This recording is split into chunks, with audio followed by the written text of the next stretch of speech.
Josh, what do you think of 3.0? Josh, who's gonna show up in 3.X? Is there gonna be a new class Josh, in 3.0? should I be saving my Josh? polychromes now? Hey yo, Josh, what material should I go into today? Hey, are we getting new reworks, Josh? What can I expect for 3.0? Well, folks, let's discuss all your 3.0 predictions today with my own top list of predictions from an almost certain to the most wistful.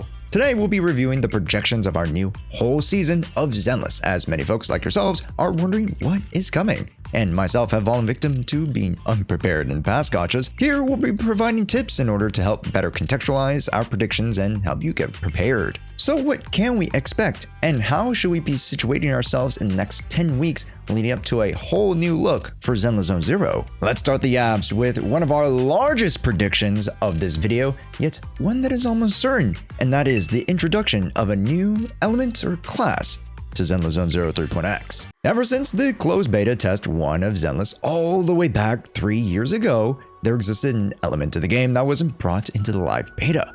One that was relegated to the shadows as the game's identity was firstly yet unclear, and secondly was actually replaced with an element we now know as Ether. That's right folks, we're talking about the wind element. Now, this element was only really introduced with Sokaku, yet despite the singular character was not really crazy of a standout.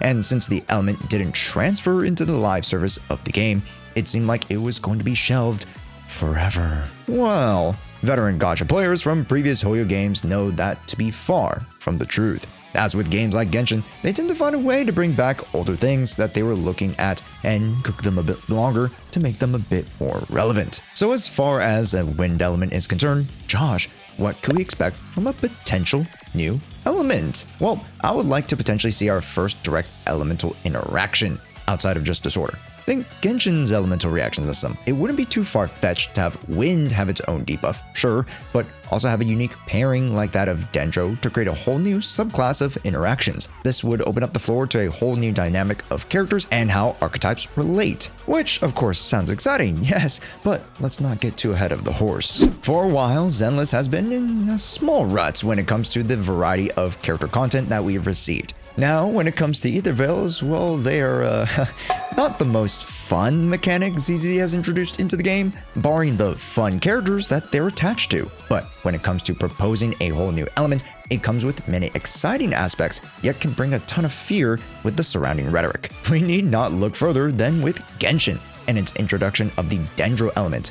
One element that, when even first officially mentioned, sparked so much joy within the community, only for it to be criticized by netizens because of A, the hyper-focus on said element and the adjacent elements or content that paired well with it, and B, because it was a new element, the first 3 months had only so many characters who would interact with said element, leading to folks believing that it was pull Tighnari and use Dendro Traveler, else you bust. But hopefully folks have heard this quote, that history generally doesn't repeat, but it tends to rhyme. So with introducing a whole new element like a potential wind in Zenless, there are only going to be so many units who use the wind element or even interact with it. I advise patience, as many folks have exercised with Rupture when it was introduced, to make sure that you are patient in seeing the field and ecosystem evolve around this new aspect to the game. Now, is it to say that it's not troublesome that Zenless has been notorious for overtly shilling its new content?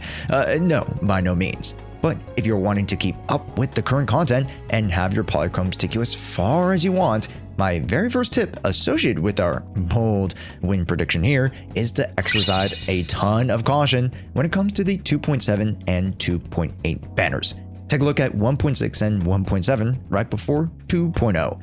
We had Vivian and Hugo release, both of whom had potentially strong mechanics, but now with retrospect, we now know who came out with the better shelf life. So to here, do we have to be very cautious about who we pick up? And if I were to give you a list of my poll value for the rest of 2.X, well, here you go. And yes, you see it right, I'm not very high on the Rupture nor attack units, as we very clearly are rotating into an anomaly meta that has been absent from the game for almost 6 to 8 months ever since Rupture was introduced. And only since the end of January have we really seen a shift back into anomaly or just balanced endgame content. With a potential wind element, I could very easily see the potential for more anomaly-based reactions to spring forth.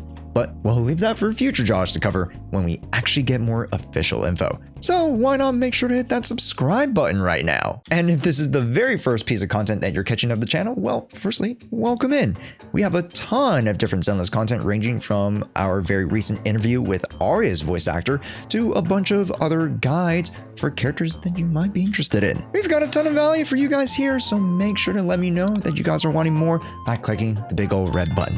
But let's move straight to prediction numero dos, one that's almost most certainly going to rear its head, and that is the reworks of older characters. Now, it's no secret that Zenless has been continuing to retool its characters, especially with their last batch being Haramasa and Lycon. The dev team's ability to at least make the old characters relevant, maybe not overpowered, but more usable and even expand the viability in newer niches is actually pretty cool. I would love to see them explore more with the kits and not just tinker around with numbers. Yet even just a change to say Caesar King giving her the ability to buff rupture units by granting sheer force would make her an awesome pivot away from just having Lucia as our sole premium buffer. And with Caesar's burst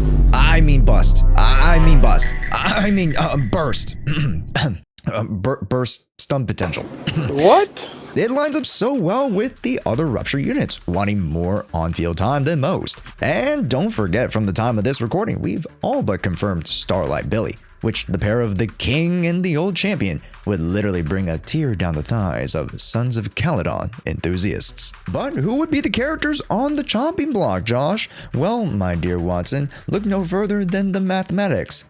Let's go down the list. Now, after Ellen Jo and a few skip arounds here and there, in order to remedy some of the more current characters, those units who've come from 1.0, 1.1, and 1.2 would very easily be great targets for incoming buffs and reworks, namely Juyen, Jane Doe, and Caesar King for starters. And as for standard characters, there are no two units I'd love to see addressed more than Rina and Kaleda. Yes, I know I'm leaving out Nekomata, but someone needs to be the worst S-rank DPS in the game, or else no one's special. So with 5 characters already addressed, we've seen the ZZ dev teams actually work on 5 units at once. Yet the buffs to Sambi and Ellen were quite minimal, whereas the Grace, Bernice, and Soldier changes were quite drastic. We could very easily see touch-ups on Jane Doe as she doesn't need the craziest retool, and that also goes the same for Caesar King. Meaning I'd love to see a bit more attention given to the likes of Rina, Kaleda, and Juyen, especially since Juyen's on-field presence is quite neutered and is a few DPS points and mechanics away from a Hugo Vlad, which I would love to address our fake vampire men in a whole nother video. So if you would like for me to give some love to the men, make sure to hit the big old thumbs up button. But as far as my advice that I can tack on to this second prediction, it is to start stockpiling daily performance points if you wish to gain the max 6 potential right off the bat. As well, make sure to start saving your W engine points and potentially even character redeem points, as there most likely will be some shakeups or additions to the collectible redeem shop, allowing you to grab the signatures of your reworked characters and or other alternatives that can help you bolster up your account. Prediction number 3 is actually tacked onto the previous advice I just gave and has to do with characters, standard characters to be specific. At certain points within the cycle of current front-running gacha games, we've seen a few of them iterate on the gacha system. HSR introduced different variations of banners in its early stages of its lifespan, and relatively recently with Genshin introducing the capturing radiance mechanic. With Zenless, we can easily see an adoption of one or a few of these mechanics to bolster up either the rates, the selection, or just alter how you're able to get the characters. And with a growing roster that only gets more elusive the further the cast grows, already we've seen the exclusive rescreening banners pop up during our half-year anniversary.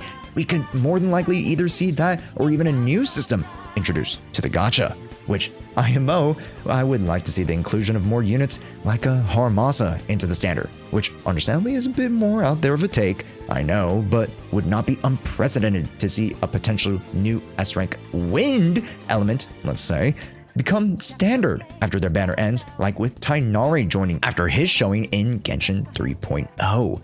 That would allow more folks accessibility to the potential new class or element, which would be very welcomed by new and returning players, or even just vets looking to get mindscapes. My tip here, and one that I've already been practicing, is hold on to your standard wishes. If you don't need them, hold them. And with anti-patches or mid-year patches, they tend to spice things up. And it's better to hold and wait if you're not in dire need of more units and resources. For me, I'm in a great position and don't need to pull for more of the standards, but if you are new to the game, honestly just start pulling, so you can at least start building up to your 300 selector or just gain more resources from pulls themselves. As we get further and further here, the predictions are going to get a bit more creative.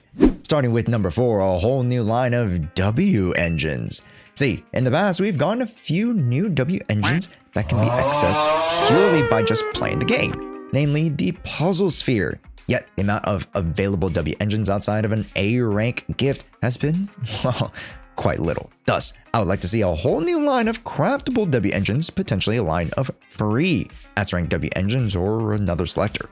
And we can even go as far as asking for a whole new line of Battle Pass W engines. Because, well, we just go down the list here, and which of these W engines is guilty of being absolute cheeks? All arise! It is time we take a look at the Battle Pass engines that are here for a count of being complete ass. My verdict? Guilty. Guilty. Guilty. We'll let that one slide. Okay, you as well. And guilty.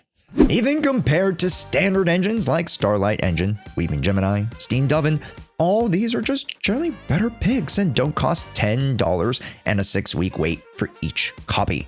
The Battle Pass, outside of its strong offerings with resources and now the substat selector when recycling rollings at the Bardic Needle, doesn't offer much that has all the way back in 1.0. This needs to be changed, and thus across the board I would like to see more accessible and at least better than the original selection of budget options that can help bridge old returners and new players to completing current content, which, as we all know, is only going to get more difficult the further we push into the seasonal update. Because this one is more of a toss-up, I won't have a tip associated for this prediction, but just be on the lookout for new W engines alongside new characters. Our penultimate prediction outside of all the shops and characters has to go to gameplay. And of course, we've had very small teases of this before. Yes, folks, my prediction here is that we'll be looking at a permanent game mode for co-op. All the way back in the beta, dude, whenever I say all the way back in the beta, it makes it sound like I'm some old man, like, hey, just, back in my days, in closed beta 1, 2, and 3, like, the game used to look so different. We had the strike and the piercing stuff. Remember those? I'm getting carried away, but again, all the way back in the beta when they had this accessible for a few testers, it was clear that this game wanted to bring something new to the genre.